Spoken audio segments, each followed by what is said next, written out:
Shalom Jemaat Galilea Community of Christ. Ini adalah hari yang berbahagia karena Tuhan sudah ciptakan hari-hari yang ke depan lebih baik lagi untuk kita jalani. Oleh karena itu, mari saya jemput jemaat Tuhan untuk kita sama-sama memuji, membesarkan nama Tuhan. Kita menaikkan satu pujian ini, bertemu dalam kasih-Nya. Haleluya, terima kasih Tuhan, Engkau teramat baik.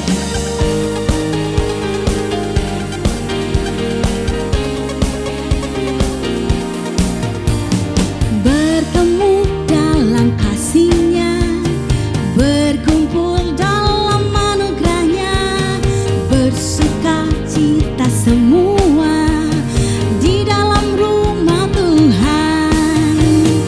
Bertemu dalam kasih-Nya, berkumpul dalam anugerah-Nya, bersuka cita semua di dalam rumah Tuhan. Saudaraku dan saudariku, Tuhan cinta dan mengasihimu. Mari bersuka cita semua di dalam rumah Tuhan. Saudaraku dan saudariku, Tuhan cinta dan mengasihimu. Mari bersuka cita semua di dalam rumah Tuhan. Haleluya. Bertemu dalam kasih-Nya, berkumpul dalam anugerah-Nya, bersuka cita semua di dalam rumah Tuhan. Saudaraku dan saudariku, Tuhan cinta dan mengasihimu. Mari bersuka cita semua di dalam rumah Tuhan. Saudaraku dan saudariku, Tuhan cinta dan mengasihimu. Mari bersuka cita semua di dalam rumah Tuhan. Mari bersuka cita semua di dalam rumah Tuhan. Mari bersuka cita semua di dalam rumah Tuhan. Haleluya, terpujilah Tuhan. Kita adalah umat pemenang, kita bersuka cita karena kasih Tuhan boleh ada hingga saat ini. Haleluya. Tuhan Yesus sungguh baik buat kami. Dan kami mau mengucap syukur Tuhan. Sebab tak pernah Engkau meninggalkan kami Tuhan Yesus. Dan Kau memberikan segala yang kami inginkan sesuai dengan kehendak Tuhan. Haleluya. Glory, glory bagimu Yesus.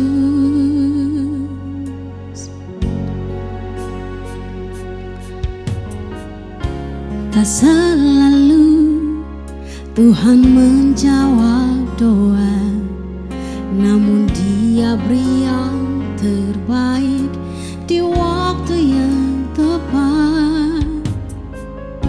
Izinkanlah Tuhan untuk bekerja, yang mustahil menjadi mungkin oleh karena percaya. Yesus mendengar lebih dari yang ku doakan. Yesus menjawab lebih dari yang ku harapkan. Dengan caranya di waktu yang tepat, ku kan melihat Dia jadikan semua. Mari jemaat Tuhan lebih sungguh lagi kita naikkan pujian ini. Katakan, tak selalu Tuhan menjawab doa, namun Dia beri yang terbaik di waktu yang tepat. Izinkanlah Tuhan untuk bekerja, yang mustahil menjadi mungkin oleh karena percaya. Yesus menjangan lebih dari yang ku doakan. Yesus menjawab lebih dari yang ku harapkan. Dengan caranya di waktu yang tepat, ku kan melihat Dia jadikan semua. Oh, Yesus menjangan lebih dari yang ku doakan. Yesus menjawab lebih dari yang ku harapkan. Dengan caranya di waktu yang tepat, ku kan melihat Dia jadikan semua. Ku kan melihat Dia jadikan semua. Ku kan melihat Dia jadikan semua.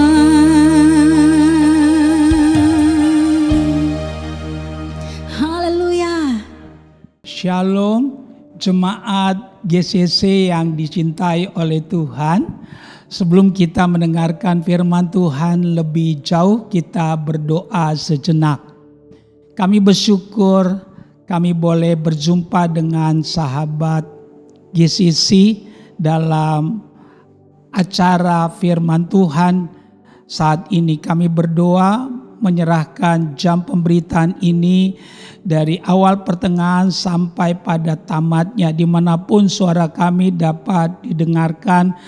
Kami minta pertolongan dari Roh Kudus meneguhkan setiap firman yang kami dengar. Berfirman Tuhan dalam nama Yesus. Amin.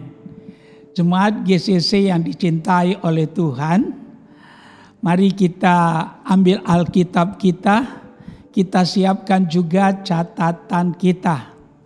Kami ingin dalam tahun ini kita maju selangkah lagi. Setiap kali kita mendengarkan firman Tuhan, kita belajar untuk mencatatnya dengan tujuan agar kita lebih mudah dapat mengulanginya.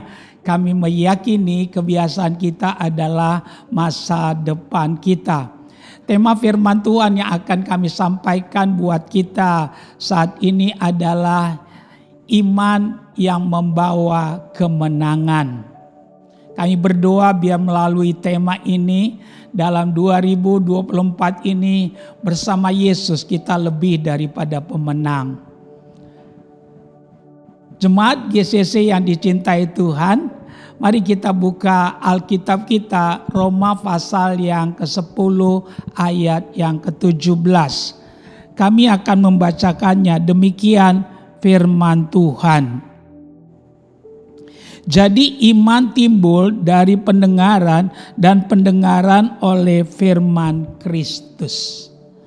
Sebegitu jauh pembacaan firman Tuhan buat kita saat ini. Yang diberkati oleh Tuhan adalah mereka yang mendengarkan firman Tuhan dan yang melakukan firman itu di dalam kehidupannya. Surat Roma adalah surat yang ditulis oleh Rasul Paulus. Paulus pernah menulis 13 kali surat, salah satunya adalah ditujukan kepada jemaat di Roma. Kitab Roma adalah kitab yang paling panjang yang pernah ditulis oleh Rasul Paulus. Bukan hanya yang paling panjang, tapi paling sistematis yang pernah ada dari tulisan surat-surat yang ditulis oleh Rasul Paulus. Nah, kita mau menggali saat ini tentang tema kita, iman yang membawa kemenangan. Kalau kita mempelajari Alkitab kita, Tuhan tidak pernah membeda-bedakan orang. Yang membuat perbedaan adalah respon kita terhadap apa yang kita dengar. Sebagai pelayan Tuhan, kami ingin tekankan kepada kita, iman itu satu adanya. Tapi dalam cara bekerjanya, iman itu ada dua macam. Yang pertama adalah iman yang menyelamatkan. Apa artinya iman yang menyelamatkan? Iman yang menyelamatkan artinya iman yang menuju kepada keselamatan. Ada masalah yang sedang dihadapi oleh orang percaya. Bicara tentang iman yang menyelamatkan, kita nggak pernah ragu. Tanyalah kepada anak-anak Tuhan, kalau kita tanya apakah kamu percaya kalau kamu mati masuk surga, semua kita berkata saya percaya. Nah, iman yang kedua adalah iman sesehari. Alkitab katakan tanpa iman kita tidak pernah berkenan kepada Tuhan. Timbul masalah. Masalahnya yang kami maksudkan adalah sumbernya sama, yaitu firman Tuhan. Tetapi dalam prakteknya kalau iman yang menyelamatkan, kita sangat-sangat teguh, kita sangat-sangat radikal, kita sangat-sangat memegang pasti akan firman Tuhan. Tapi banyak kali dalam iman sesehari kita bimbang. Contoh yang paling sederhana, Alkitab katakan sesungguhnya penyakit kita lah yang ditanggungnya dan oleh bilur-bilurnya kita disembuhkan.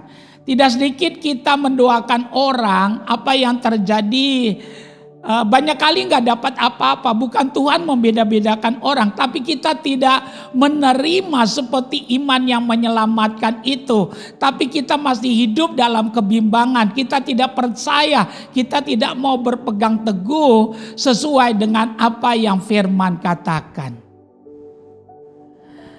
Kalau kita menggali Alkitab kita, ada 3 sumber iman. Yang pertama sumber iman adalah Tuhan. Para murid berkata, Tuhan tambahkanlah iman kami. Bagi jemaat di sisi kami ingin tekankan, kalau kita kurang iman, kami mendorong kita, mintalah iman daripada Tuhan. Saya terlalu percaya Tuhan baik dan Dia akan memberikan itu kepada kita. Alkitab katakan Bapa yang jahat saja tahu memberi pemberian yang baik kepada anaknya, apalagi Bapa kita yang di sorga. Sumber iman yang kedua adalah firman Tuhan. Alkitab katakan iman timbul dari pendengaran, pendengaran akan firman Kristus. Kami mendorong bagi setiap kita dikala kita membaca firman Tuhan, jangan diem tapi biasakanlah bersuara supaya kita dapat berkat double porsi. Bersuara karena iman timbul dari pendengaran. Pendengaran akan firman Kristus. Khususnya dalam tahun ini kita mesti bertekad tiada hari tanpa firman. Kalau di waktu-waktu yang lalu kita semau kita untuk hari-hari ke depan ini kita hidup dalam dunia yang semakin keras dan tidak pasti. Kami mengajak kita prioritaskanlah yang terpenting. Kalau ada yang terpenting dalam hidup ini, hubungan dengan Tuhanlah yang paling terpenting dalam kehidupan ini. Yang ketiga sumber iman selain daripada Tuhan, firman Tuhan. Yang ketiga sumber iman kita bisa dapatkan dari hasil impartasi. Iman bisa ditularkan. Alkitab katakan pergaulan yang buruk merusakkan kebiasaan yang baik. Kalau pergaulan yang buruk merusakkan kebiasaan yang baik, sebaliknya kalau kita berteman kepada orang-orang yang beriman, orang-orang yang baik, kita akan mengalami impartasi dari para mereka-mereka yang menjadi sahabat dan teman kita. Oleh karena itu kami mau katakan, kalau kita sudah bertobat, perhatikanlah pergaulan kita, api akan memperanakan api. Jadi dengan tegas kami katakan ada 3 sumber iman. Pertama Tuhan. Yang kedua adalah firman Tuhan. Yang ketiga adalah hasil impartasi. Dalam prakteknya ada 4 fungsi daripada iman. Yang pertama, fungsi daripada iman adalah alat. Apa artinya alat? Tuhan itu baik. Kita manusia punya keterbatasan. Tapi Tuhan memberikan kita iman untuk apa? Sebagai alat. Alat untuk meraih janji Tuhan. Kami pastikan kalau kita suka membaca Alkitab kita, di dalam Alkitab kita paling sedikit ada 1260 janji Tuhan, paling sedikit. Dan janji itu satu pun belum pernah dibatalkan. Dan Alkitab kita menjelaskan dengan jelas, barang siapa milik Kristus, dia adalah keturunan Abraham yang berhak menerima janji-janji Allah itu. Tuhan baik, bukan hanya menyelamatkan kita, tapi memberikan kita iman. Tujuannya iman salah satunya alat untuk meraih janji Tuhan. Contoh yang paling sederhana, di atas saya ada lampu. Saya nggak bisa pegang lampu itu, saya nggak bisa ambil lampu itu. Kenapa? Itulah saya, yang namanya manusia punya keterbatasan. Kalau saya nggak bisa pegang, saya nggak bisa ambil, bukan berarti ada kutuk dalam hidup saya. Tapi itulah kita manusia punya keterbatasan. Tapi walaupun saya nggak bisa ambil, tidak bisa pegang, saya bisa mengambilnya, saya bisa memegangnya. Asalkan ada alat menolong saya untuk memegang dan mengambilnya. Nah, kami pastikan kita manusia punya keterbatasan. Tuhan memberikan kita iman. Dengan iman itu, saudara dan saya akan melihat yang tidak mungkin jadi mungkin, yang tidak ada menjadi ada. Dengan iman kita bisa meraih janji-janji Tuhan dalam kehidupan ini. Kami pastikan kita hidup di dalam dunia yang semakin tidak ada kepastian di dalamnya. Dunia di mana kita hidup sudah semakin tua. Kalau kita perhatikan apa yang terjadi, terlalu banyak masalah. Tapi kita bersyukur, Tuhan baik kepada kita, diberikan kita iman.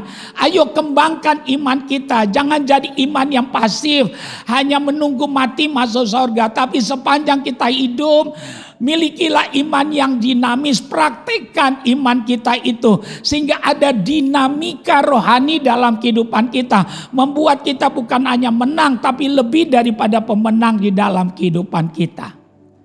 Contoh paling sederhana, saya mau bersaksi buat kita. Dulu saya pernah sakit. Sakitnya kurang bagus. Tangan kiri kanan saya kebas.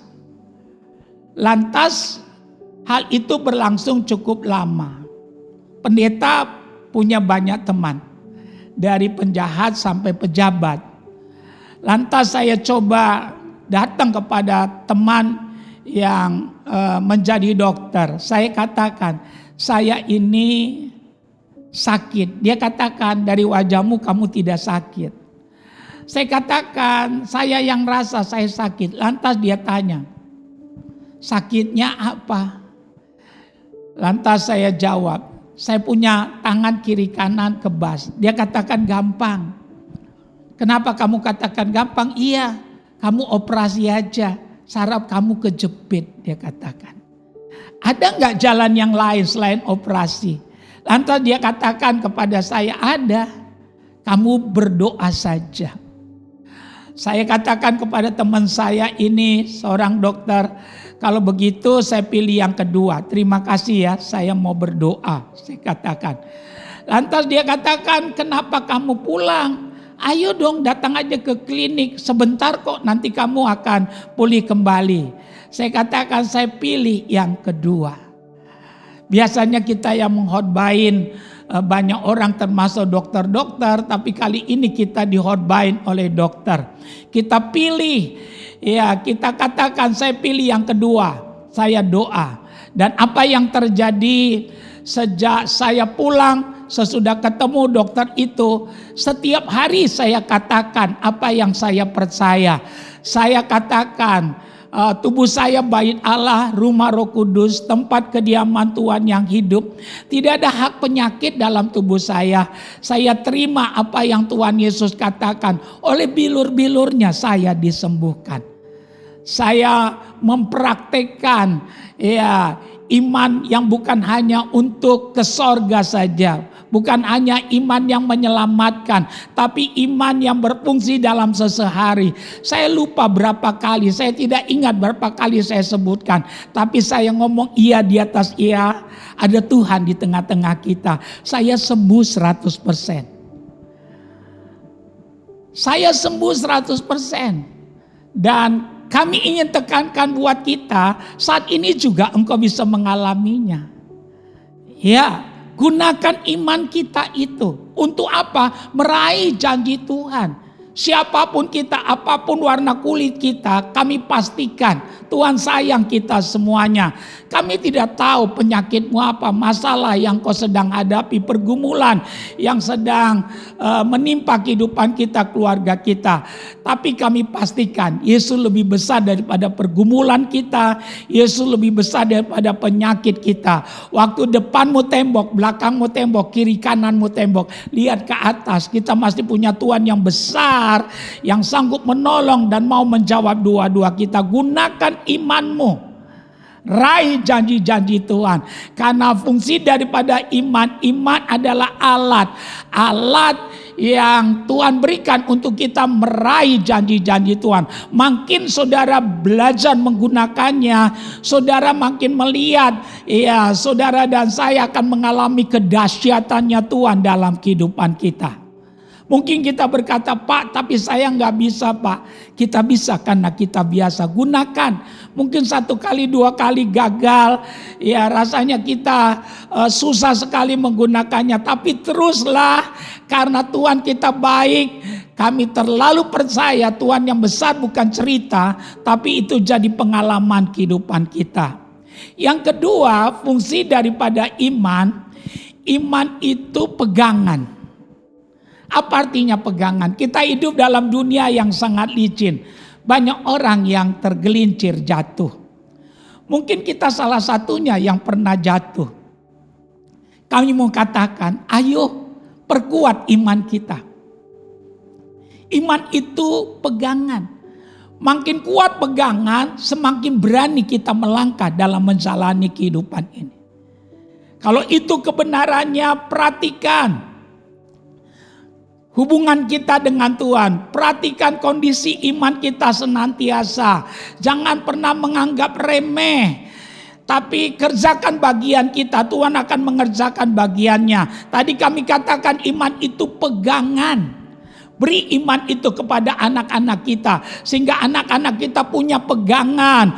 Beri pegangan itu kepada seisi rumah kita. Supaya mereka ya bisa melangkah di tengah-tengah kepastian.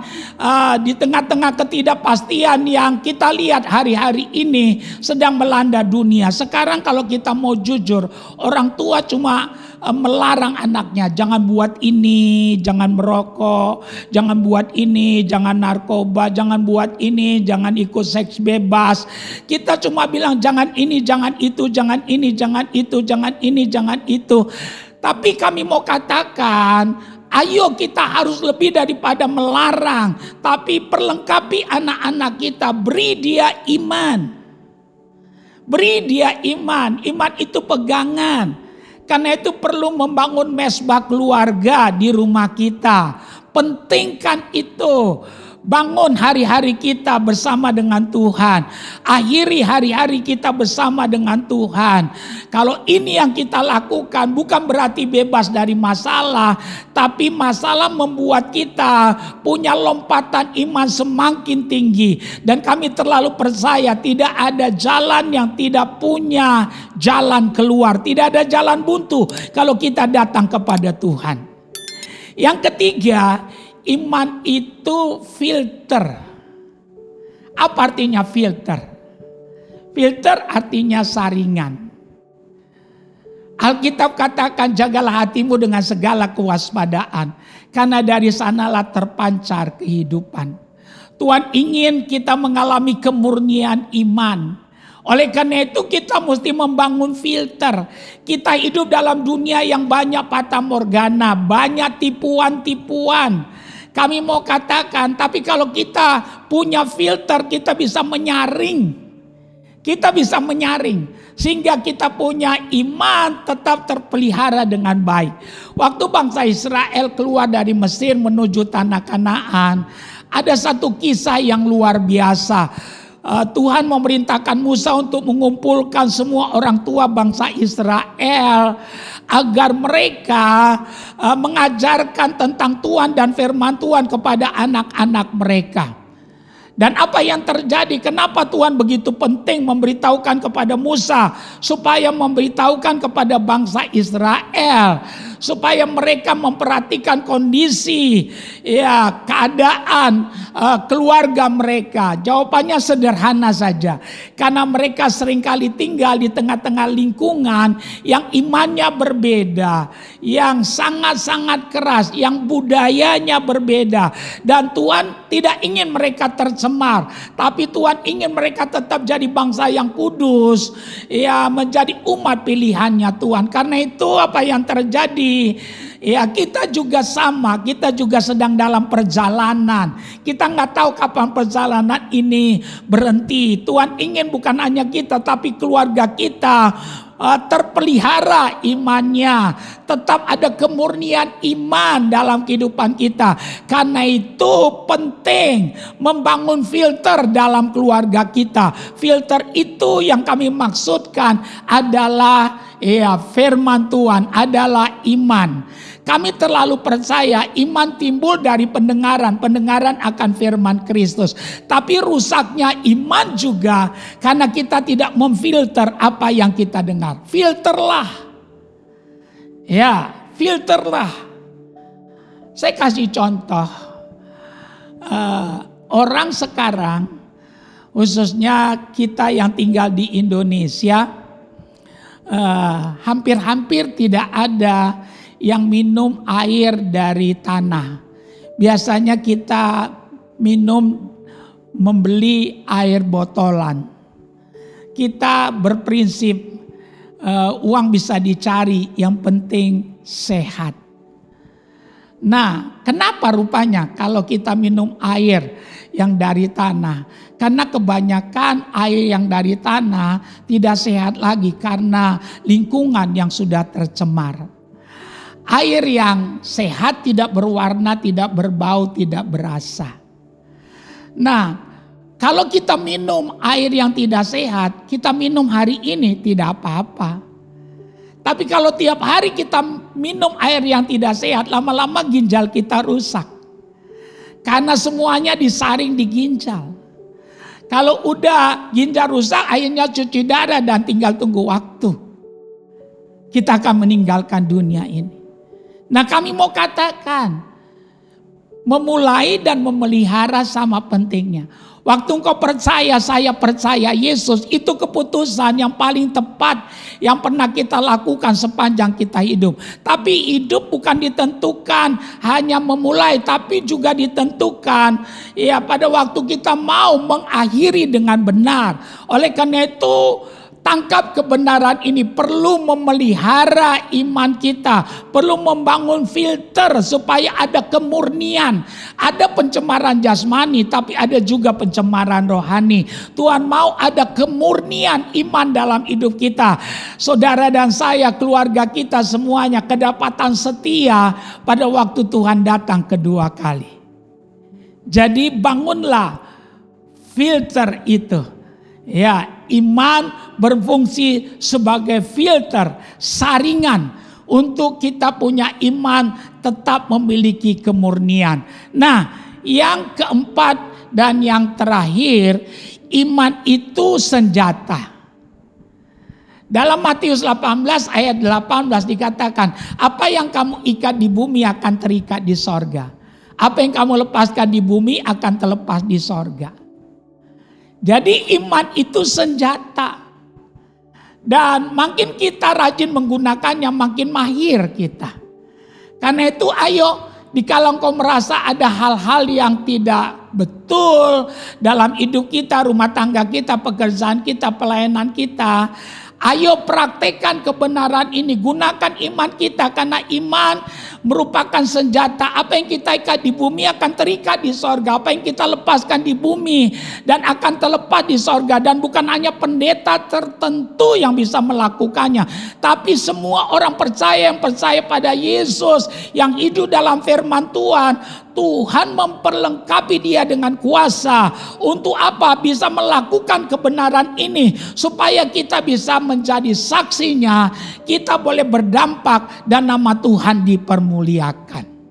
Nah, ada dua cara bagaimana cara menggerakkan iman itu, sehingga iman kita iman yang menciptakan, iman yang menghancurkan musuh, iman yang menyembuhkan, iman yang mengadakan yang tidak ada menjadi ada. Caranya yang pertama, ucapkan firman Tuhan. Kami mendorong jemaat GCC mulai hari ini jangan pernah berbicara yang negatif. Kenapa kita tidak boleh berbicara yang negatif? Karena menabur bukan hanya dengan tangan, tapi juga dengan mulut. Bukan hanya dengan tangan, tapi dengan mulut. Percayalah, dalam hidup ini ada hukum tabur tua. Yang benar mikir dulu baru bicara, jangan bicara dulu baru mikir. Jadi kami mau tekankan buat kita, declare. Ucapkan firman Tuhan. Katakan apa yang Tuhan katakan tentang kesehatanmu. Jangan katakan apa yang Tuhan tidak katakan. Katakan apa yang Tuhan katakan tentang rumah tanggamu. Jangan katakan apa yang Tuhan tidak katakan. Katakan apa yang Tuhan katakan tentang pelayananmu. Jangan katakan apa yang Tuhan tidak katakan. Katakan apa yang Tuhan katakan tentang anak-anakmu. Jangan katakan apa yang Tuhan tidak katakan. Kalau ini kebenarannya, saya terlalu percaya. Orang boleh berkata apa saja tentang tahun ini, tapi kita orang beriman, orang percaya, bersama Yesus kita bisa melewatinya. Bersama Yesus kita bisa menjalaninya. Bersama Yesus kita akan lihat kemenangan demi kemenangan. Karena Tuhan bukanlah manusia sehingga dia berdusta.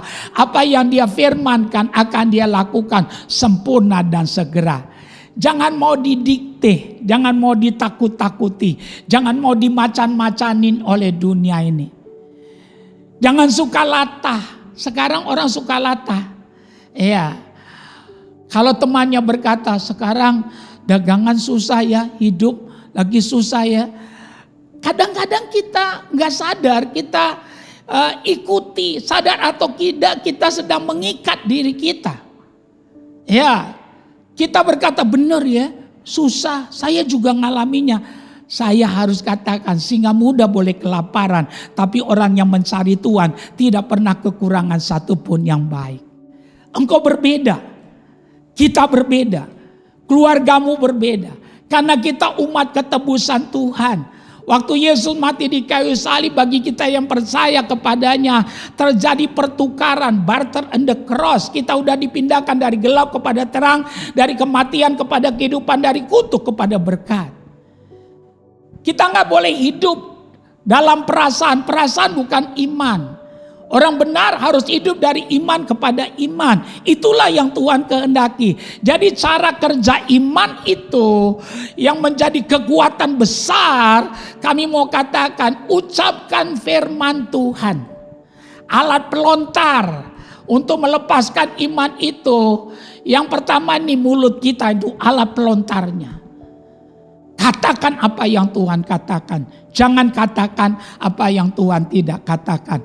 Yang kedua, bagaimana cara kerja iman itu? Kalau iman ya adalah alat, ya pegangan, ya dia filter, dia senjata. Cara kerjanya selain kita mengatakan apa yang Tuhan katakan, yang kedua taati firman berapapun harganya.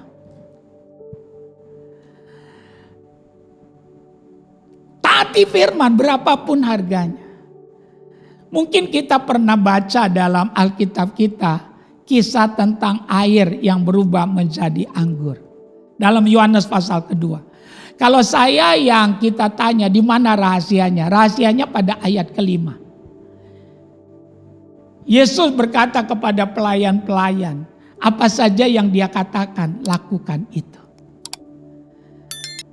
Saya terlalu percaya kalau orang berpesta tidak perlu terlalu pintar, tapi udah menjadi kebiasaan.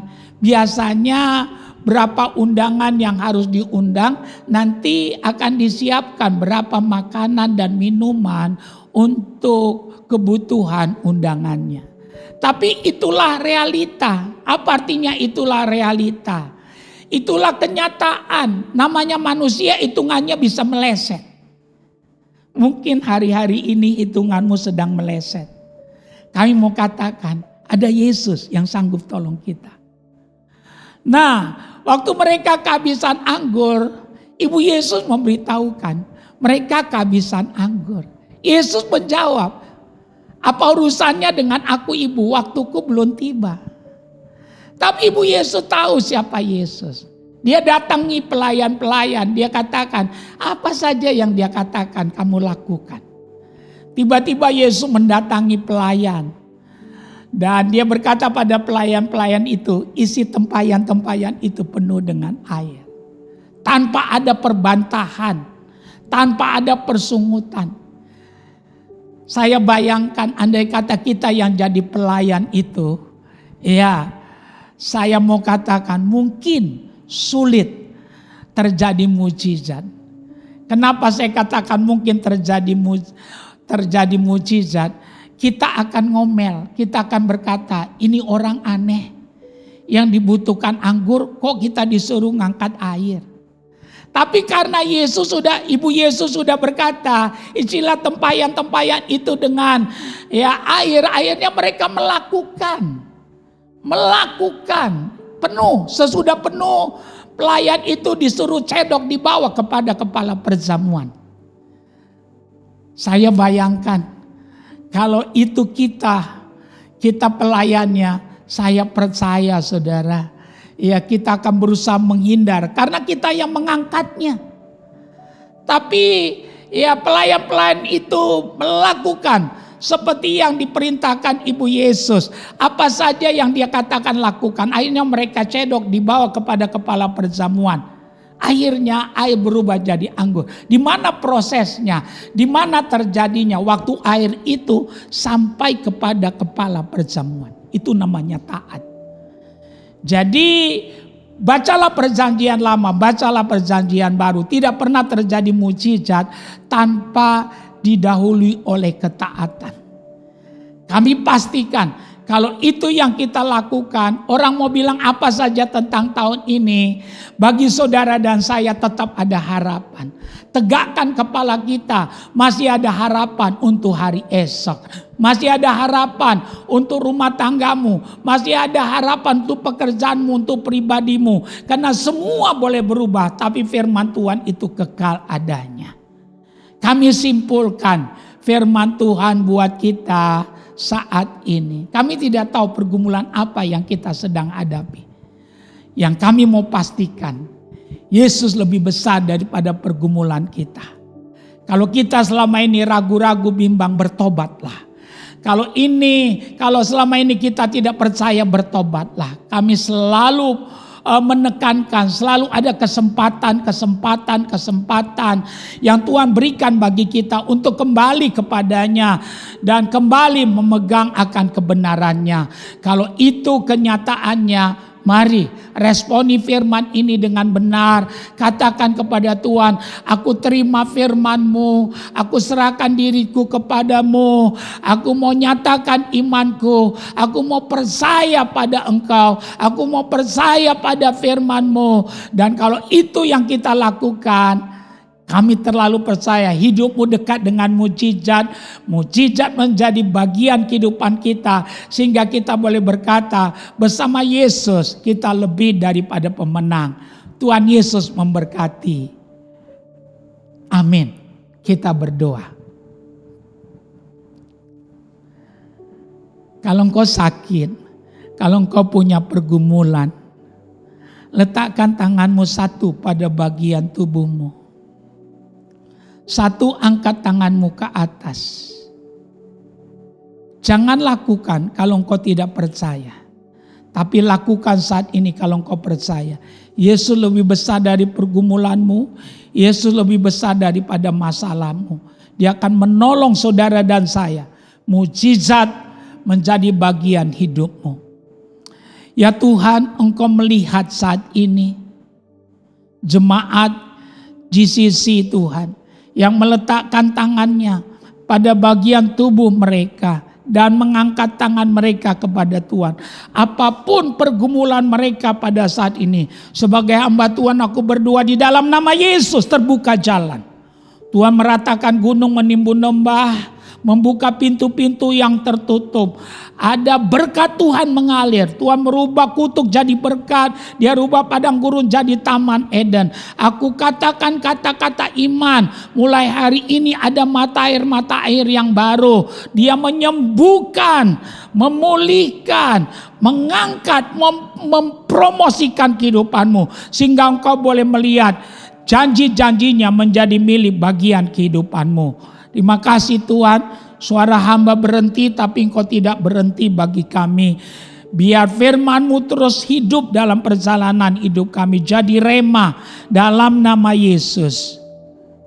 Amin. Baik jemaat GCC, tiba saatnya bagi kita untuk memberikan yang terbaik bagi pekerjaan Tuhan.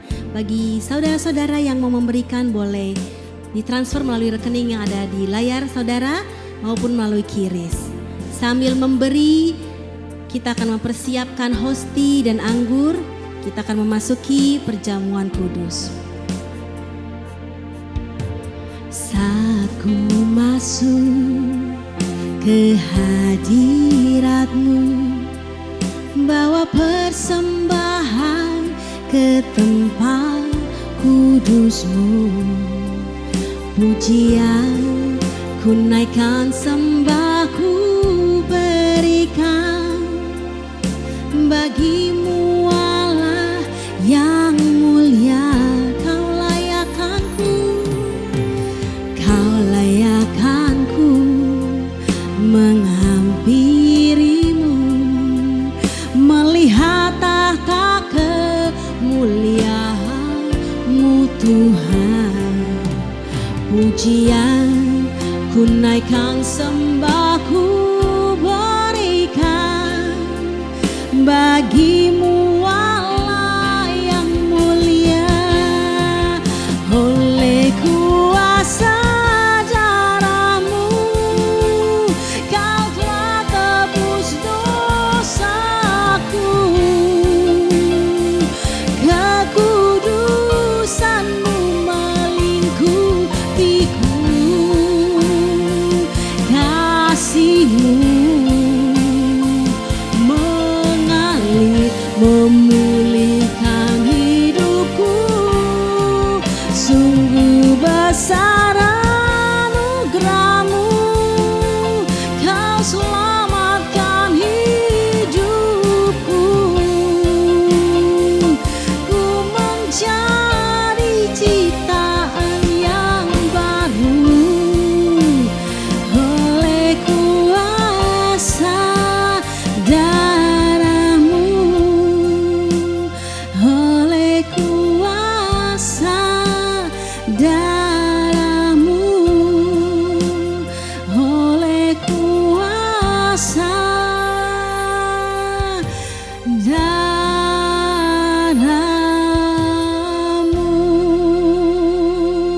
Terpujilah Tuhan. Jemaat GCC yang dikasihi oleh Tuhan, kita masuk dalam perjamuan kudus saat ini. Mari kita siapkan diri kita telah percaya ya, kalau kita melakukannya dengan benar, kita orang yang paling berbahagia. Kita akan melihat janji Tuhan akan digenapkan dalam kehidupan kita. Ambillah perjamuan di tempat kita, ambil roti dan ambil anggur saat ini. Ya, di tempat kita berada siapkan. Jangan makan dulu. Nanti kita akan makan dan minum bersama-sama. Tapi sebelumnya saya akan bacakan firman Tuhan yang menjadi dasar untuk kita melakukan perjamuan kudus saat ini. Kami bacakan 1 Korintus pasal yang ke-11, dikatakan demikian. Sebab apa yang telah kuteruskan kepadamu telah aku terima dari Tuhan, yaitu bahwa Tuhan Yesus pada malam waktu ia diserahkan mengambil roti, dan sesudah itu ia mengucap syukur atasnya. Ia memecah-mecahkannya dan berkata, inilah tubuhku yang diserahkan bagi kamu, perbuatlah ini menjadi peringatan akan aku. Kita angkat tinggi pada saat ini, lebih tinggi daripada kepala kita. Apakah saudara percaya roti yang kita angkat tinggi ini adalah tubuh Kristus? Katakan amin. Kalau kita percaya, kita katakan amin. Kita makan dengan iman dalam nama Yesus.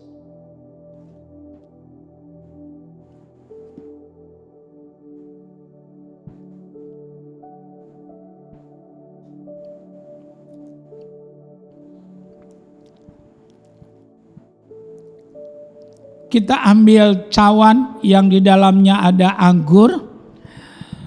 Demikianlah ia mengambil cawan sesudah makan, lalu berkata, cawan ini adalah perjanjian baru yang dimateraikan oleh darahku. Perbuatlah ini setiap kali kamu meminumnya menjadi peringatan akan aku. Kita angkat tinggi. Apakah saudara percaya cawan yang kita angkat ini ya di dalamnya ya merupakan darah Kristus? Katakan amin. Mari kita minum bersama-sama dalam nama Yesus.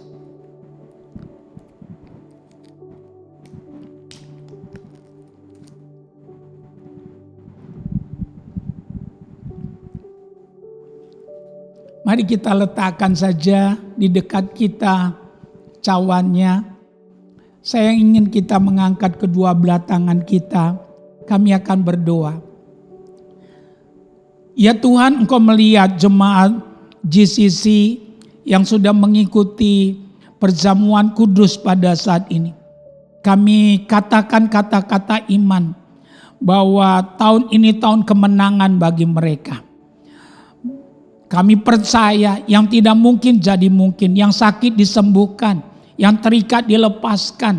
Apapun pergumulan mereka, kami akan dengar kesaksian. Ada pembelaan Tuhan. Tuhan rubah padang gurun jadi taman Eden.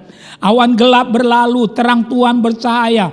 Kuasa Tuhan yang Maha Tinggi dinyatakan. Penyakit apapun saat ini lenyaplah di dalam nama Yesus. Terima kuasa, terima mujizat, terima pertolongan, terima pengurapan daripada Tuhan. Pengurapan imam, pengurapan nabi, pengurapan raja, pengurapan mujizat. Terjadilah dalam hidupmu. Engkau tidak sama lagi. Kuasa Maha Tinggi menaungi engkau. Dalam nama Tuhan Yesus. Dalam nama Yesus. Yang percaya katakan amin. Saatnya kita akan akhiri ibadah kita. Kita mau berdoa untuk menutup ibadah kita saat ini. Mari kita berdoa. Terima kasih buat pimpinan Tuhan dari awal, pertengahan, sampai tamatnya ibadah kami untuk saat ini. Kami percaya hidup kami tidak sama lagi.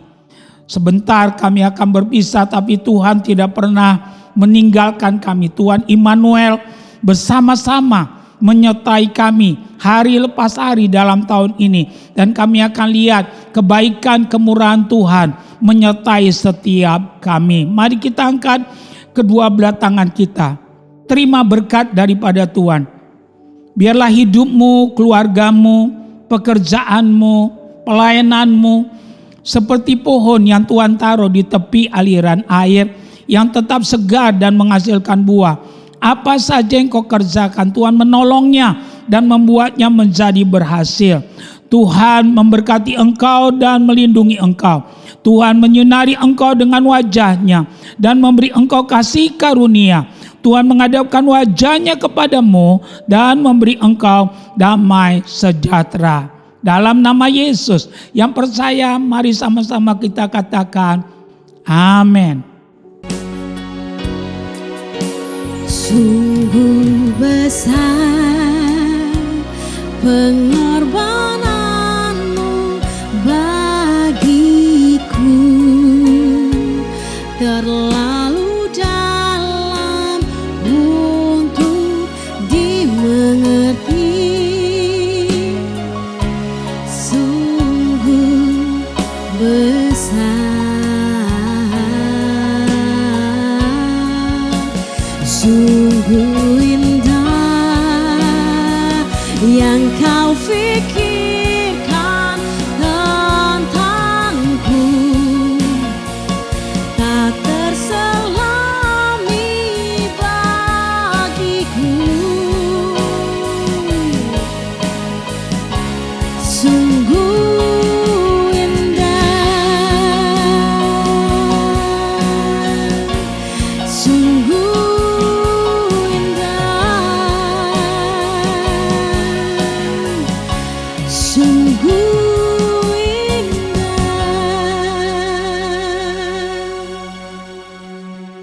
Puji nama Tuhan. Jemaat GCC, sampai berjumpa pada program-program Galilea Community of Christ selanjutnya. Tuhan Yesus memberkati, tetap semangat. Haleluya.